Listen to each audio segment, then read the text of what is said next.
Well,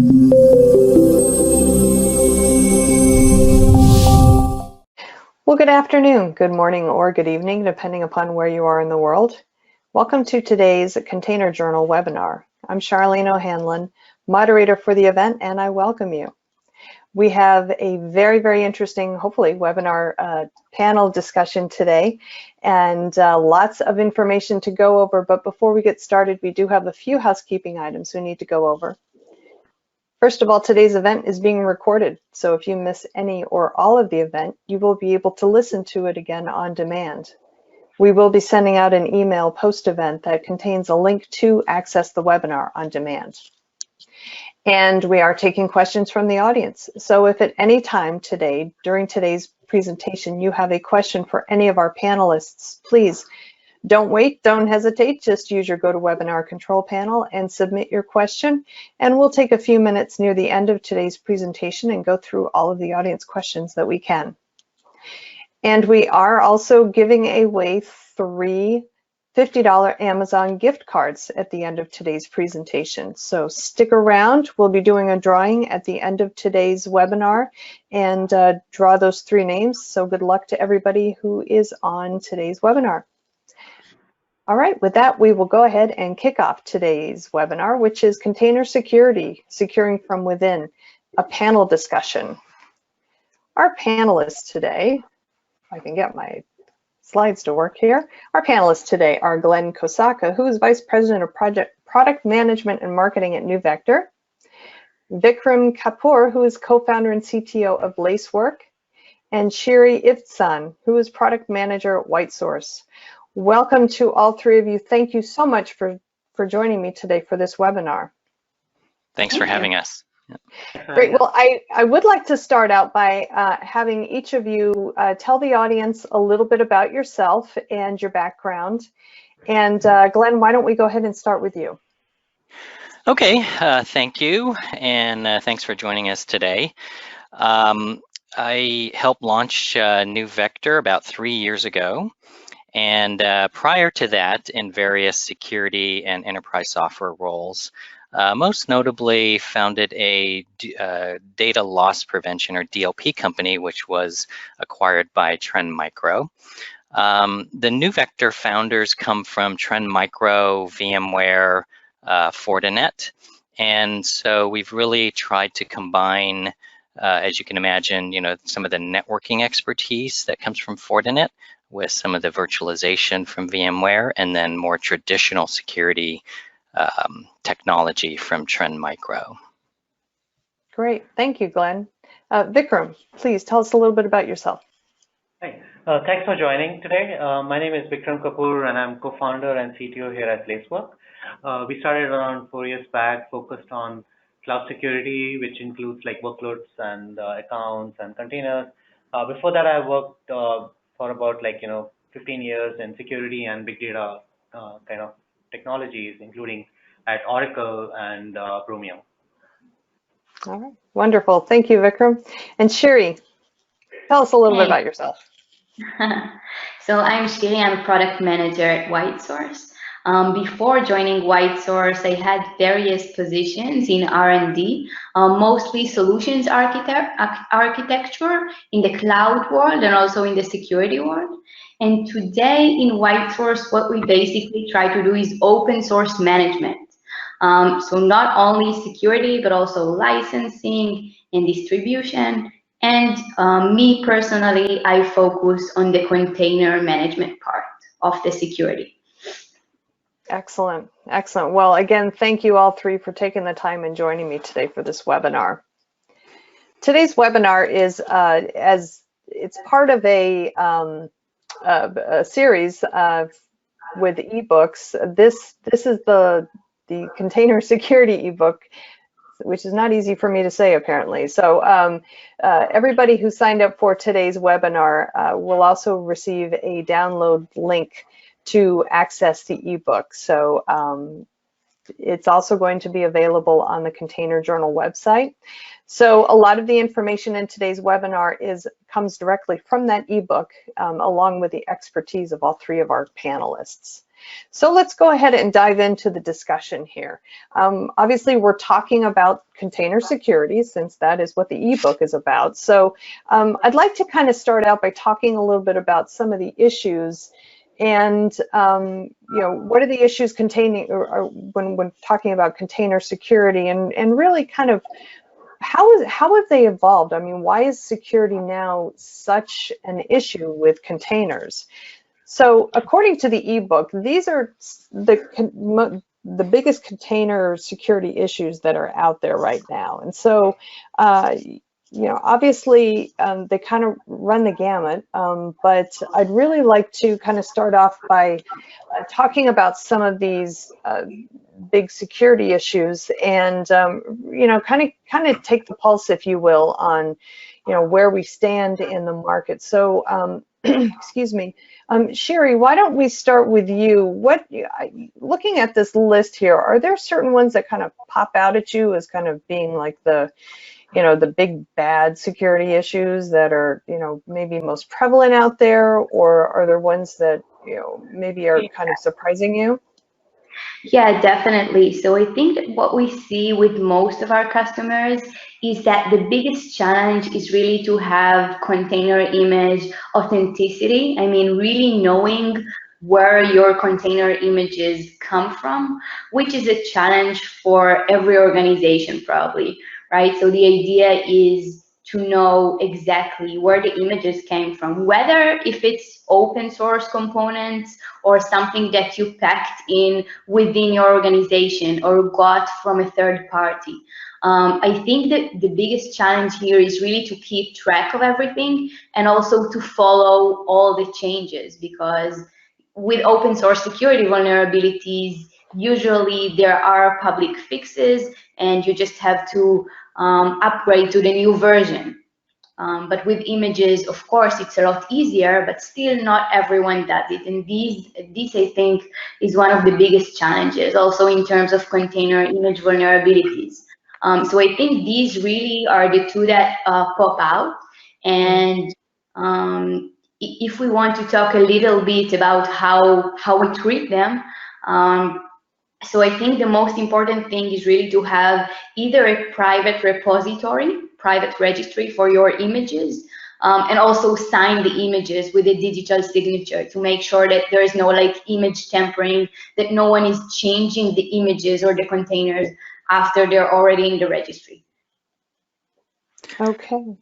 Yeah, I'd like to add to that. This is Glenn. I think the reason we're seeing security becoming so critical and important on some of the surveys you're doing is that we're now seeing these images and containers go into production for real business critical services.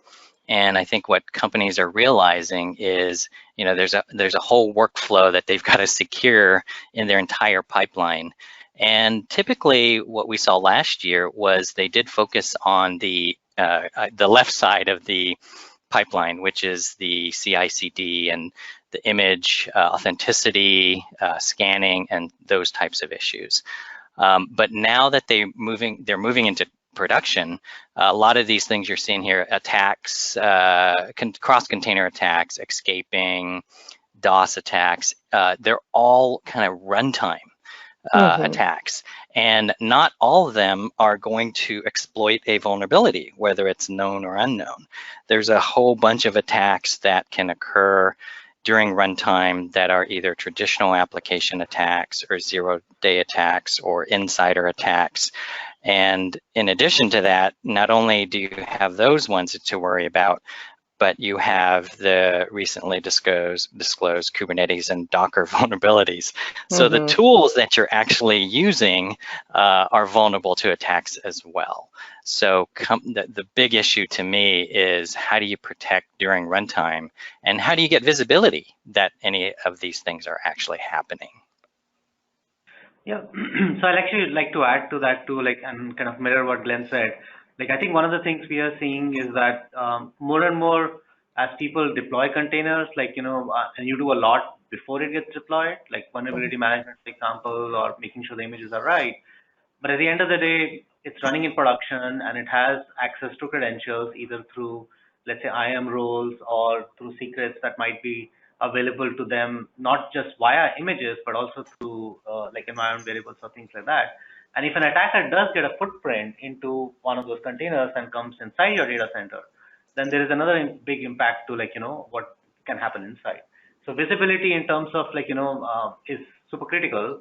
And I think that's part of the reason why all of this became like a lot more interesting now compared to, say, like 5 years ago. I believe is also because the way DevOps is moving and the way they are moving so fast and automated is that a lot of the old school tools in terms of IPs and ports are simply basically, very hard to make work on a cloud environment where you have auto scalability turned on and IPs change all the time and ports change all the time and containers move from one VM to another VM, and being able to get visibility, being able to figure out what's really going on in the production data center, and being able to kind of make sure things are great before it gets into production. I think all three kind of adds to that container security at this point. Okay. So Glenn, you brought up kind of an interesting point, which was these actual attacks on the containers. And so, I kind of bucket container security in two ways. One is the attacks that companies have to respond to, and then the other is just kind of human error or error in setting up the container. So what do you think at this point is the bigger threat here? Is it, is it a bad actor, or is it just kind of I don't want to say, well, I'll just say human error for lack of a nicer term. Yeah, I mean, I think either one of those are ways to get at your sensitive data. So, or do things that you don't want people to do. So one well-known one was the Tesla exploit of the open Kubernetes console. So that was just a misconfiguration, and somebody got in, installed crypto mining software on Tesla's EC2 servers. So they didn't really steal their data, they just used their resources without Tesla knowing. But all of the most of the ransomware attacks that you've been reading about in the past couple of years have been because of either open database, kind of default admin passwords or misconfigurations. So those can be very damaging. But by the same token, you also have, like, the Equifax data breach was an exploit of an Apache Struts vulnerability. And that was, of course, very damaging. And in that case, you could have Apache Struts running in a container. So there's all of these application layer attacks that exploit either known vulnerabilities or they're vulnerabilities that have not been discovered yet. Okay, great. So Vikram, actually, I think human errors are probably, if you look at all the kind of number of attacks, not just in the past, but also kind of see how it's evolving, this probably accounts for like a vast majority of them, and partly because it's a very complicated system. Like if you're running on AWS, there are like 150 services, and every service has like maybe 20 to 100 APIs in them, and there are a lot of policies to write in terms of, like, let's say bucket policies to IAM policies. And then you look at Kubernetes, which runs in cloud, and then you have another Kubernetes API and and a complicated infrastructure to manage there. So it's actually pretty easy for people to make, like, simple mistakes, and that kind of leads to an attacker being able to come in. Now, once the attacker comes in, and then how open the internal environment is, then kind of governs how bad the impact could be potentially to the customer. So fundamentally, I think, like a lot of the errors kind of start with simple things that if you kind of look at them and you figure, oh, I shouldn't be doing that, kind of goes a long way in helping security to the next level. Okay, so Cherie, I was actually going to ask you, when we're talking about these Kubernetes vulnerabilities and the Docker vulnerabilities that have been seemingly, coming a little more fast and furious these days. We're hearing about the security issues with Kubernetes and with containers in general. So, do you think that they're that they are more geared, that they're, excuse me, sorry, that these security issues are more of that human error, or are we talking about it just being a much larger attack surface for folks to go after? So actually in containers, I think we have less attack surface actually. But the idea is that really it's a combination of the two. I mean, you have a lot of these in terms of container attacks and Docker attacks, as this is becoming more and more, the market adopts it more and more.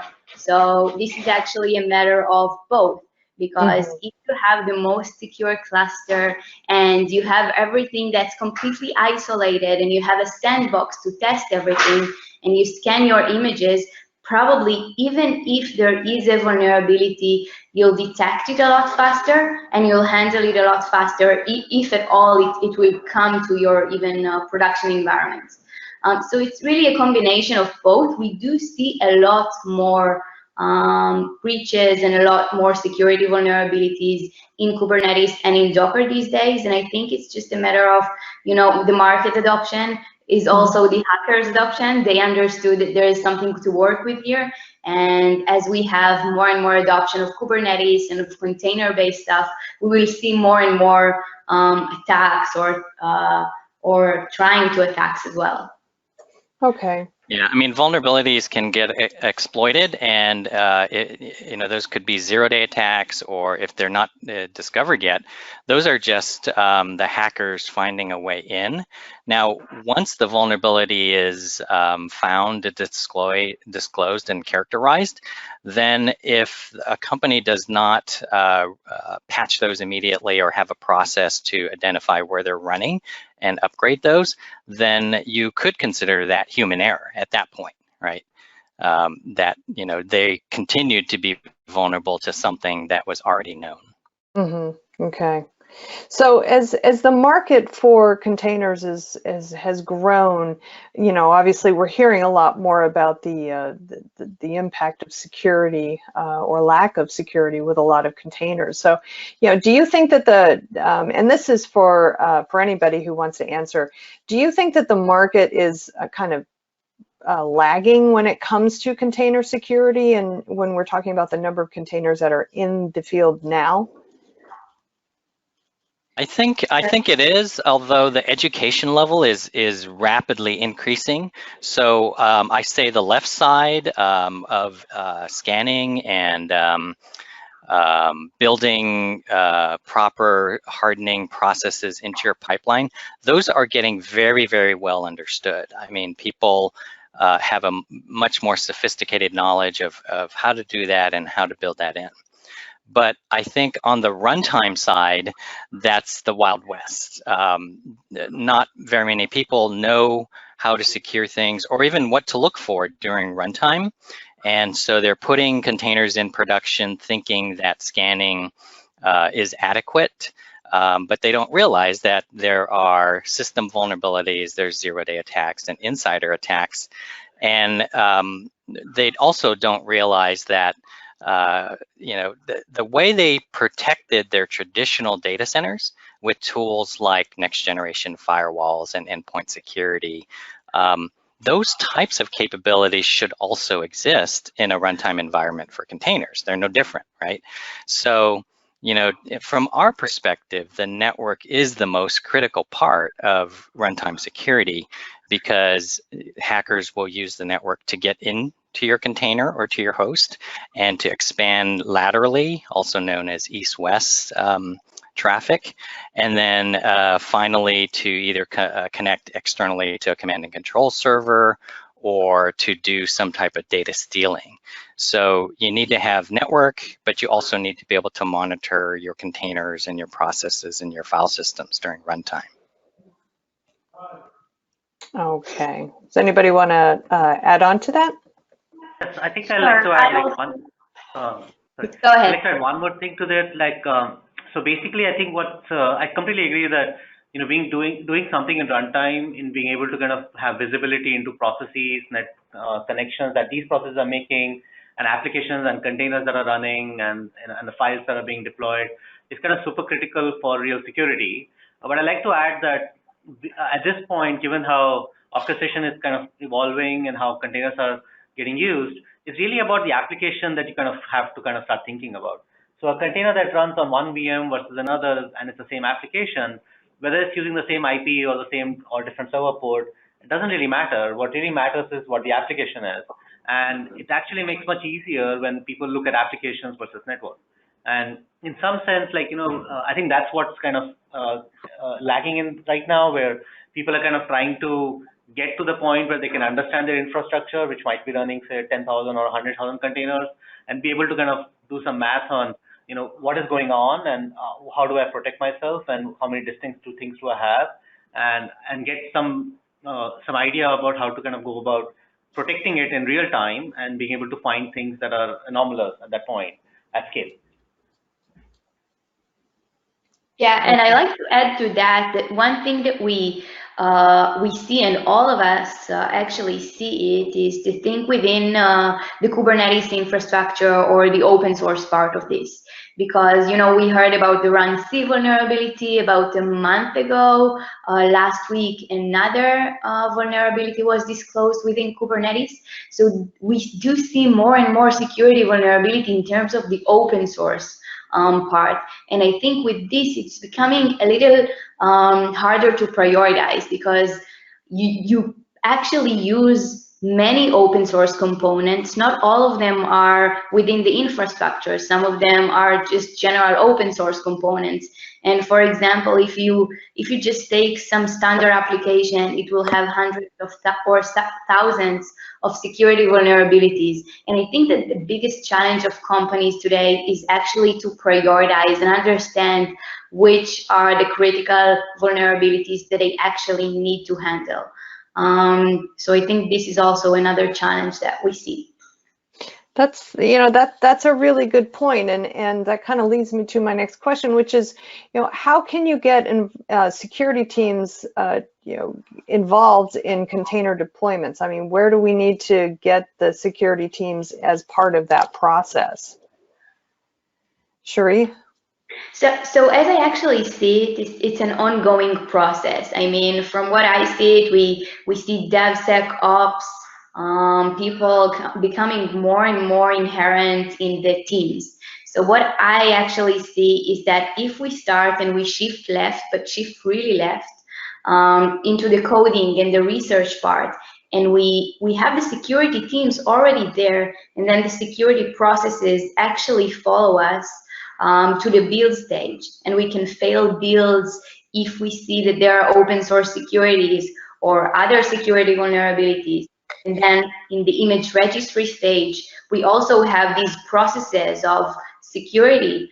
So it's, as I see it, it's really a matter of having the right processes in place. And we spoke here about runtime security. So it's exactly the same thing. If you have the right automation in place and you have the right tools in place, after you actually set it up, you just have to maintain it, and then it becomes more and more easy. Okay.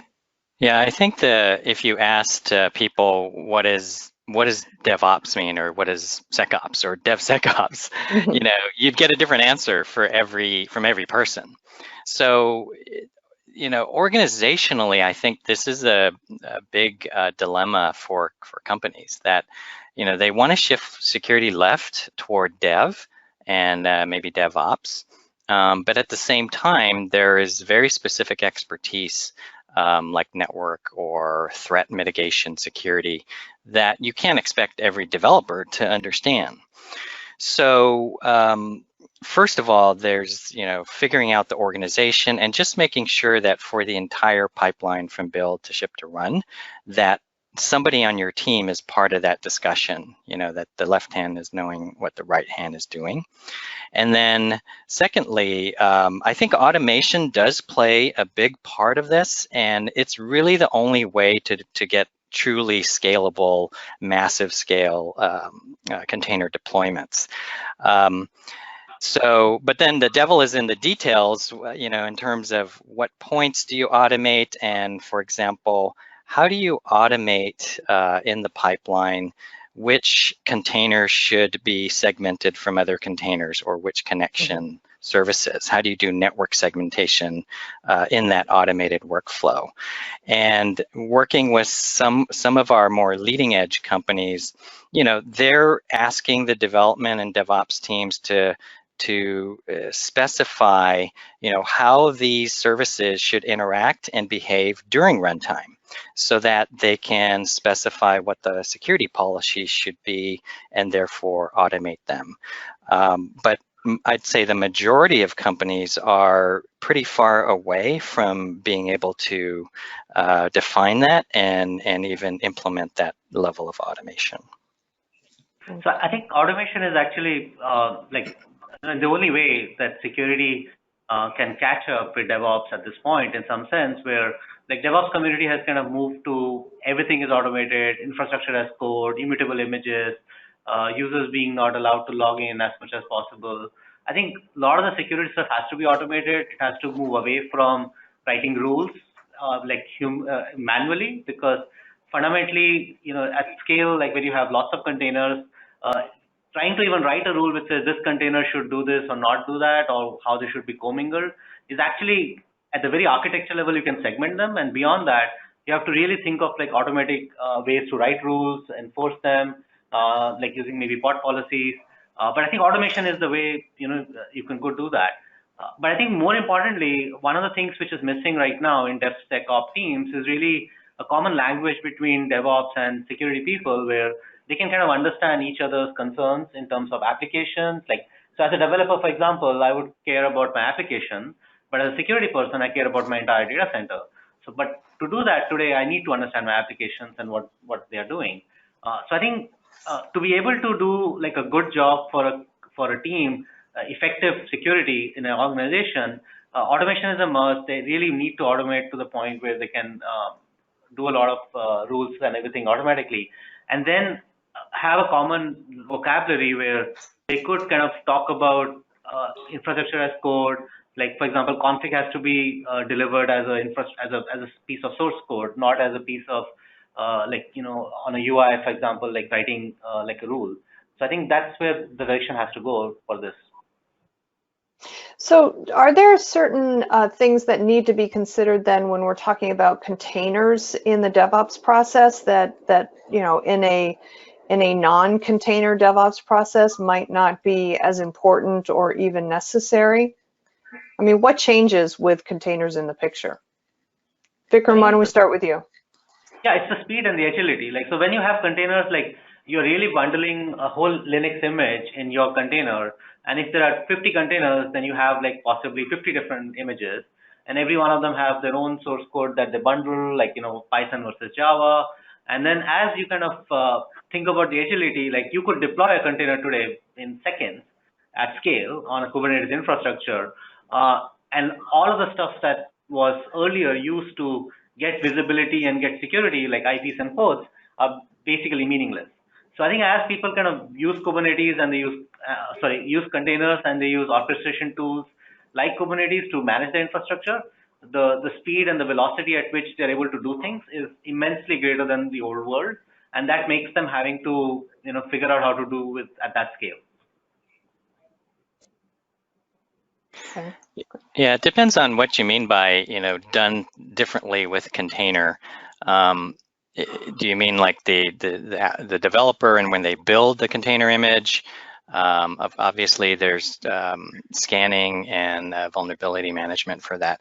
But the container is then, or the image is then going to be deployed by something like Kubernetes.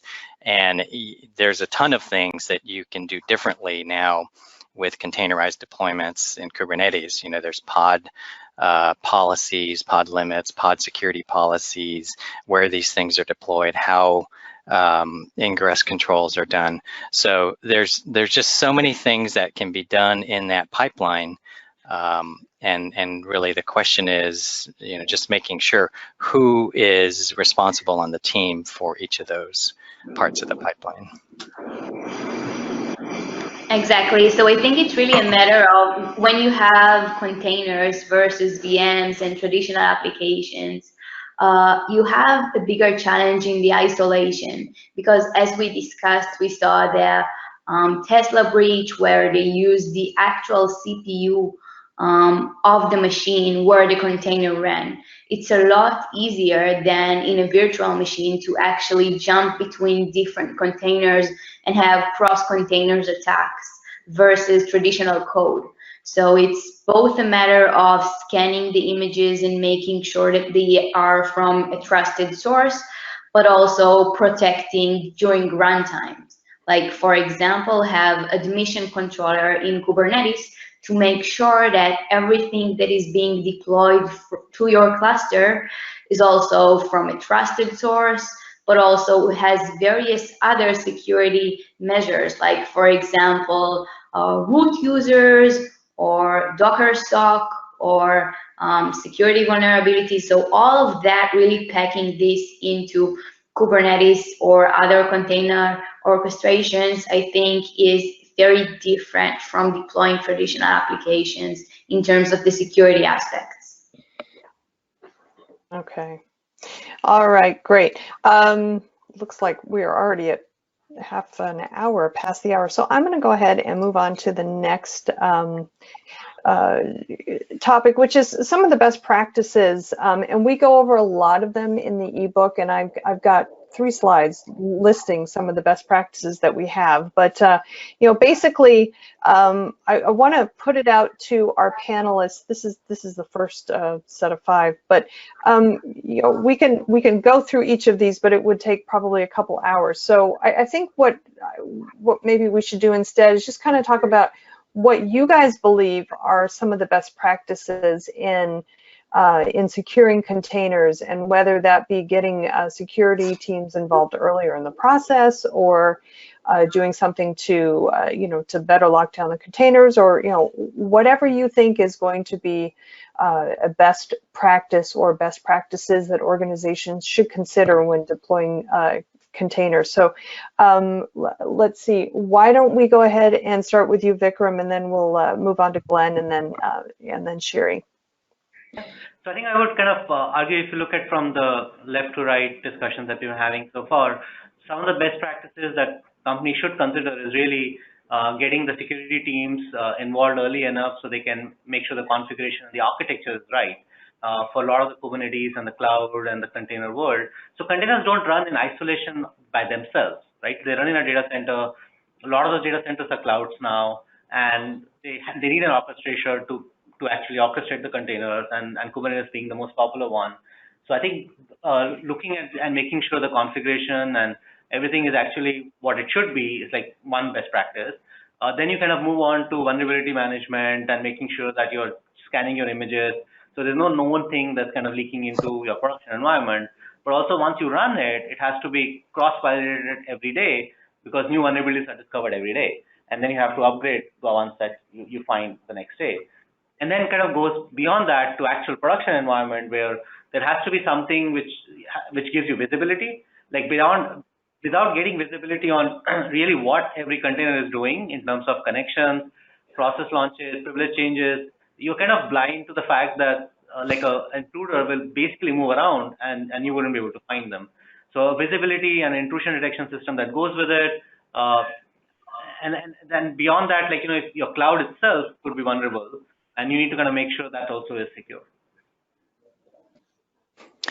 Yeah, I would agree with that. And the interesting thing is, you know, the 1, 2, 3, 5 bullet points here are all about kind of locking down your system, preparing, trying to reduce the attack surface before you go into production. So as Vikram said, you know, it's not just that. Now, what are the best practices for runtime? And I think that's what's, at this point, what's the least understood. You know, how do you apply runtime security in a containerized environment? So, you know, the first thing we can do is we can take traditional security concepts and kind of examine how they apply to containers. And those would be, as Vikram mentioned, you know, network visibility. Do you have the ability to effectively have a next generation firewall between all your container traffic and all that east-west traffic that you now have. Do you have endpoint security that monitors the applications and the hosts? In this case, the application is the container, and of course the host is still the host. So do you have the ability to see when a reverse shell or a DNS tunnel process starts up within the host or within the container itself, and then tries to break out through the network, whether it's an external connection? So what's your best practice for applying those types of security preventions for a runtime environment? So those are all things that I think people need to consider. And then we always come back to the automation concept, right? How can you automate all of these items you have here as much as possible so that you don't have the user error that, I forgot to run the vulnerability scan before these images were put into the registry, or I forgot to establish the proper RBACs when this new Kubernetes cluster got deployed. And then finally into production, do you have a way to automate your network rules, your process profiling, and all of your response rules that and monitoring and logging in the runtime environment? Yeah, I completely agree. I think that other than the tools that we have, what we actually need, and we see it a lot in various organizations, is to actually shift the mindset, because security cannot exist only in a specific point in the pipeline. It has to be continuous, and it has to start from the very early stages of the development. So what I would say is have proper gates. For example, checks for security issues in your CI/CD, for example, Jenkins or any other CI/CD tool that you use, and fail the builds if you have any security issues. So exactly as you work with nightly builds or daily builds, and you build your software and you have automated tests, and you actually fail the build because there was a functionality issue. So this exact same thing should exist with security issues. We already mentioned trusted sources, so always have the images taken from a source that you trust, whether if you sign the images with a digital signature or use any private registry. And also we mentioned this as well, that Kubernetes or any other container orchestration has some defaults. And usually it's very important to go over and understand these defaults in matter of security and actually change them according to the security best practices. And the last thing I think is to manage the deployment to your container orchestration. So even if you scan your images and everything is right and everything is correct and you have no security vulnerabilities, until the time that you actually deploy them to production, you can find additional security vulnerabilities. Some open source vulnerabilities can be published. So it's super important to also block images or block containers that have security vulnerabilities from actually entering production. So I think these are the main tools that companies that want to enhance the container security can use. Okay.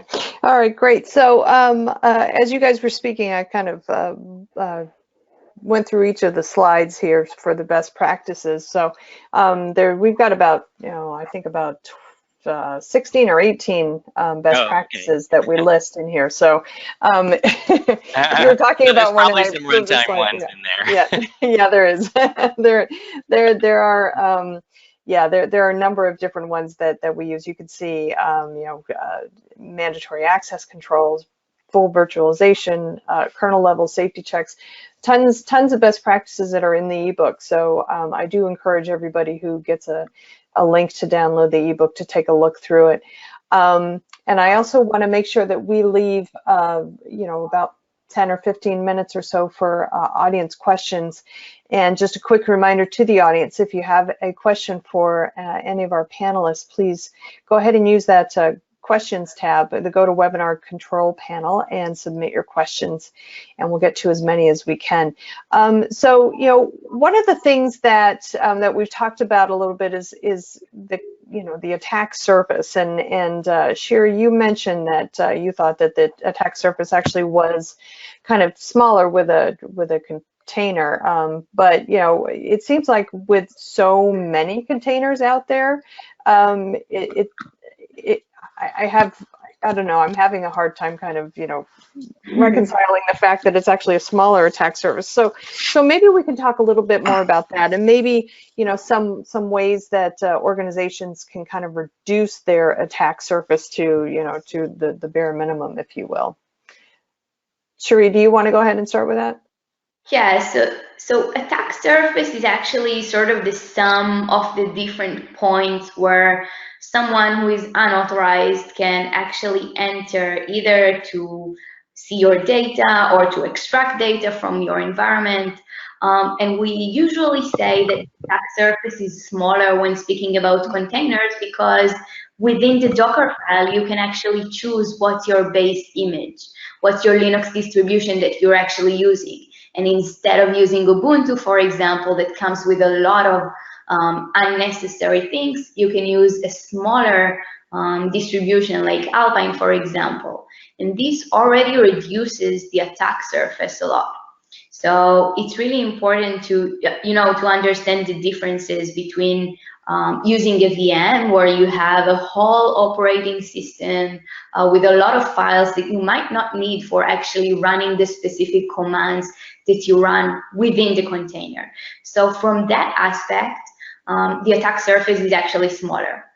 It doesn't mean that it's more secure than virtual machines, of course, because as we mentioned, there are a lot of security best practices that you have to implement in order to actually make your container orchestration and your container platform actually secure. So it's really a matter of your point of view and where you look it from. So yeah, so I think maybe that answers the question, but definitely there is a lot of risk. There is a lot of security risk when handling containers, but the attack surface is actually smaller. Okay, all right. So I actually feel that. Yeah, I actually feel that the attack surface, like, even though it is true that the containers themselves have less amount of code, and it's more it can be restricted. Like, for example, you don't need to have a telnet in your container because you don't need it. But fundamentally, containers don't run by themselves, right? They run in an ecosystem. And if you look at the ecosystem, starting all the way from cloud to Kubernetes to containers, like, everything you do on AWS is through an API. And somebody with credentials can actually undo anything you put in there. They can change bucket policies, they can open security group ports, and there is no perimeter to define. Like, every S3 bucket is available to anybody in the world, and the only thing that protects it is really the policy that goes with it, right? So essentially, the attack surface on AWS is big because you can kind of go through it through a lot of APIs that are available, and any human error can be exploited there. Same with Kubernetes, where you have Kubernetes API, and that can be exploited, or there could be bugs in there, and orchestrations. Like, once you get into one container, since the kernel is shared, you can kind of go through kernel and get to another container and do more attacks. So to me, even though the container itself is locked down, the ecosystem itself opens up a lot of attack vectors, and people need to be cognizant of that, especially when they design it. For example, if you're thinking of no secrets in public image, I would actually argue like there should be no secrets at all. Like, you got to think about encryption and a KMS service or another service which actually encrypts your secrets and are only available to a container when it's actually running on a VM, which is isolated from themselves, from each other, in a sense that, which is the second point of isolate based on functionality, where you want to have a DMZ set of VMs, or a VMs with access to database, or VMs with certain instance roles which might be privileged. So you kind of have to separate them out at multiple levels to limit the impact to the system if an intruder gets in. So I think, to me, like, when I think about it, like, the attack surface is pretty big, and you have to think at multiple levels to make sure you have layered security at all of those layers. Yeah, I would agree. The other thing to add to consider is that in a monolithic application environment, you had a big app and with a bunch of different functions within it, and you protected it through the front door with a WAF or a next generation firewall. When you now deploy containers, you're typically moving to more of a microservices environment where that monolithic app could be comprised of hundreds or thousands of microservices now talking to each other, each of which has its own pod and an addressable IP address. And so now there's more opportunity to try to probe and try to attack and look for vulnerabilities by attacking the specific microservices that are exposed. In fact, another point I would like to add there to that same point is that if you think of Kubernetes and you're running, let's say, an overlay network on top of the AWS network, for an attacker to be able to get into one pod and then be able to kind of go to another pod, at the VPC flow log levels, you won't even see any symptom of it because basically the IP space is completely different. So I think it kind of opens up a lot of different layers which were not there before. All right, great.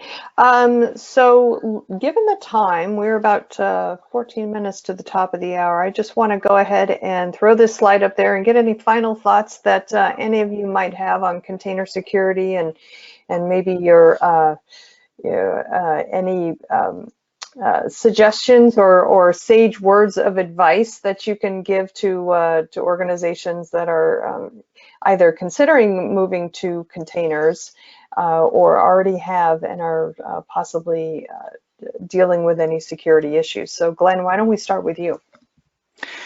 Okay, I'd say if you're new to containers, but you are considering or already have containers in production, then first of all, make sure you scope out that entire pipeline, the left to right for the entire process, to look for all points and then to map your organization against those flows. Those, how can you build security in to every step of that flow? And then don't forget runtime security, because it's really your last line of defense against a zero-day exploit or an insider attack, and or an exploit of an unknown, unannounced vulnerability.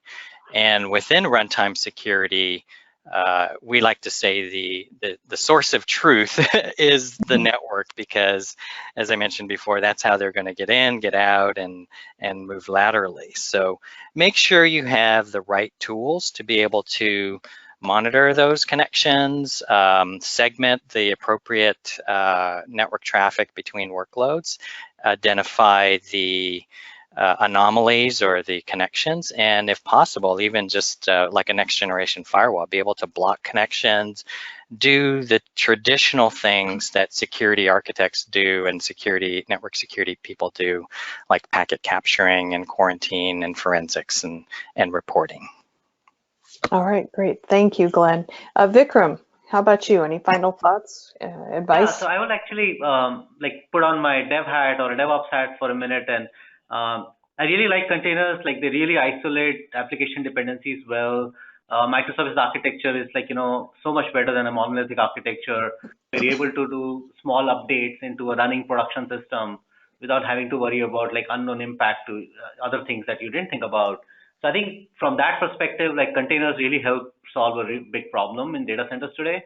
And if you add on top of that, orchestration tools like Kubernetes or Mesos or Swarm, they really get us auto scalability. They get us cost effectiveness, velocity, and same with cloud at that point, like AWS, Azure, or GCP, where you get being able to do things that would be very hard to do otherwise, right?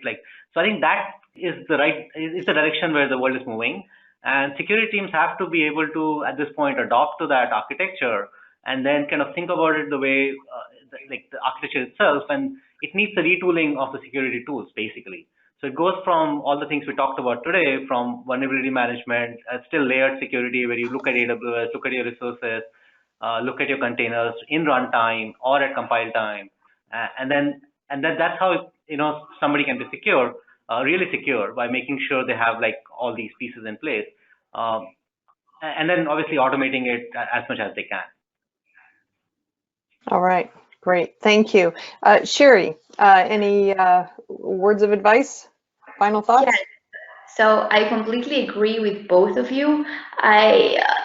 Look, I mean, applications have changed in the recent years. So along with the change of pace, we need to deliver application faster. We have the technological ability to actually do so and break the code from a monolithic application to a very small pieces and pack them into containers. And it's really important to also take security when we think about our continuous integration and continuous deployment, and we think about automating the way we deliver our software, just don't forget the security part. So basically, look at your entire architecture and see what are the proper gates to put security in. The best practices would be, the first gate would be the research stage. So when you choose which component to actually use, make sure that it's secure enough. Sometimes we see organizations actually prefer managed services because they take part of the security role on their ends, and then the next step would probably be the build stage or the CI/CD stage. Then later on within your container registry, so think about how you protect your images, and then of course the runtime part. But you have to not forget each one of the phases and make sure that you have everything automated. Okay, all right, great. Well, I want to move on to the question and answer period because we have gotten some great questions in. I want to try to get to as many as possible. So let's just dive right on in.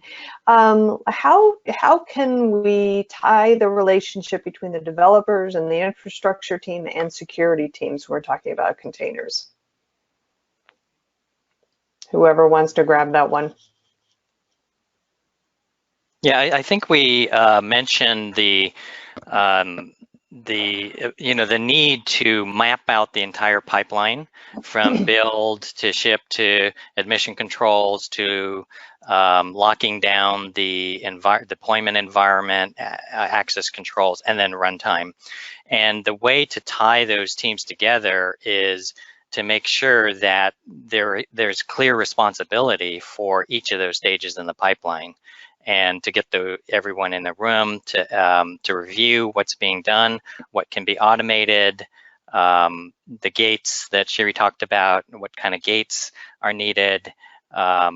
Oftentimes we see just one team or another team, just deploying containers into production and just doing what they know for security, but they don't have that full view of the pipeline.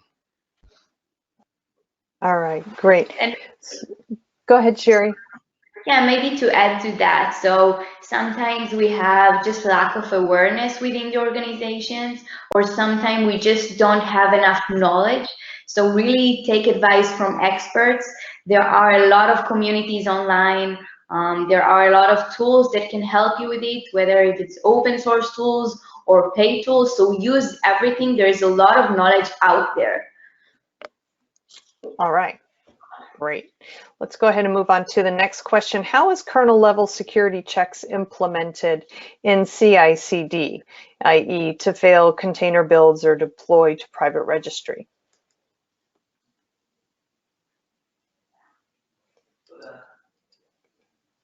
Vikram, you want to take this one? It seems like it's a little more DevOps focused.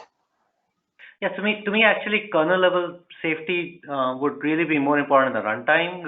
So at a CI/CD pipeline, you can actually check for known vulnerabilities. You can do file integrity monitoring and check for all the hashes to be good or bad, or lock it down and remove applications you don't need in production in that container, like telnet or FTP or anything which is could be exploited in theory. But when it comes to actually running it, and if an intruder does come into the container, let's say through Apache struts, and then does a kernel exploit, most likely you will have to have something running on that VM to be able to figure out that container did that. So visibility, and then being able to do intrusion detection, that really there was a move from this container, and let's say it went to a command and control DNS. and then downloaded something. So that, I think, to me is a more of a runtime thing, not at a compile time thing. Yeah, I think that's why we all paused, because the build is more identification of source code issues and vulnerabilities, and kernel level stuff is when you're preparing the environment, for example, evaluating your SE Linux, your app armor profiles, making sure those are in place, or running the CIS benchmarks for Docker and Kubernetes. Okay. All right, great. I think we have time for one more question, so we'll go ahead and grab one here. So here's an interesting one. Configurations should be congruent with security policies. So what's the ideal way to align security and DevOps goals? I would say communication, but that's just me. Yeah, I completely agree. I think that there is a lot of issues between DevOps teams and between developers, but it's really a matter of, both communication and also understanding that the goal is the same goal for all of the teams together. So it's really a matter of working together. And also, I think that with these type of things, having the right processes in place always helps us to sort of have that same baseline. And then after you agree upon what are the processes, and this is actually a decision that you have to make together and make sure that everyone knows the roles and responsibilities. So after you've actually agreed on what are the processes that we're going to take, what are the actions that each team is responsible of, it will be a lot easier to actually cooperate and avoid these issues between the teams. I would add to that, if you think of DevOps and security, a lot of it is actually about education on both sides and communication. So clearly, developers think about applications, right? Like I write an application, I deploy an application, I'm responsible for an application or two. But a lot of the time, security kind of thinks infrastructure, like network and port and VMs. So I think that lingo has to kind of become the same, like the vocabulary has to become same, and security people have to really understand what the applications are and what they do and what is a normal behavior for them and what's not normal behavior for them. At the same time, like in enforcing something, like in the old world, you could write a firewall rule to kind of change something and that would be effective. But nowadays everything is infrastructure as code. So you really need to think about configuration and how configuration gets updated or change control. So even the enforcement and the protection part of the config has to be more education on the DevOps side to kind of understand implications of those things from a security perspective.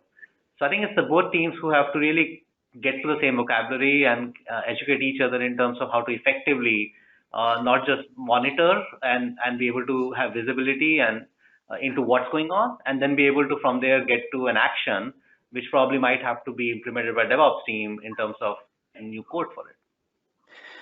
We're moving in the right direction with the whole shift left education, and so developers and also it's it's really security issues, routing, application performance issues are being virtualized and moved up from the bare infrastructure. I think the service mesh, Istio, Linkerd2, that whole popularity and the potential of that is helping to define, developers to understand, okay, once these services get into production, there's going to be a virtualized mesh that is going to take care of some routing, but they have to be involved with the conversation between them and the team that's deploying a service mesh to understand how they want their application to behave, and that also includes security. How can they monitor the security of it? Is there encryption required? How is authentication and authorization going to be part of the infrastructure, or does that need to be taken care of by a different team? All right, great. Well, we have 1 minute to the top of the hour, so we're going to close out Q&A now. But if we didn't get to your question, I'm sorry, but just folks know that the folks on today's webinar will be getting a copy of the questions, so I'm sure they'll be more than happy to follow up with you post-event. Before we close things out, I do want to do the drawing for the 3 Amazon gift cards. So our our first gift card winner is Howard Belbin. Congratulations, Howard. Our next winner is Juan Chung. Congratulations, Juan. And our final winner is Roger Hegg. I think that's right. Congratulations, Roger. Congratulations to everybody who did win. And want to remind the audience that today's event has been recorded. So if you missed any or all of it, you can always listen to it again. We will be sending out the email post-event that contains a link to listen to the webinar on demand again. And it will also contain a link to that ebook that we referenced earlier in today's webinar. So Glenn, Vikram, Shiri, thank you so much for your time today. Great webinar, lots of information. I appreciate the time that you spent with me today. Thank you. Thank you. My pleasure. Great. Well, I also want to thank the audience for joining me today. This is Charlene O'Hanlon, and I'm signing off. Have a great day, everybody.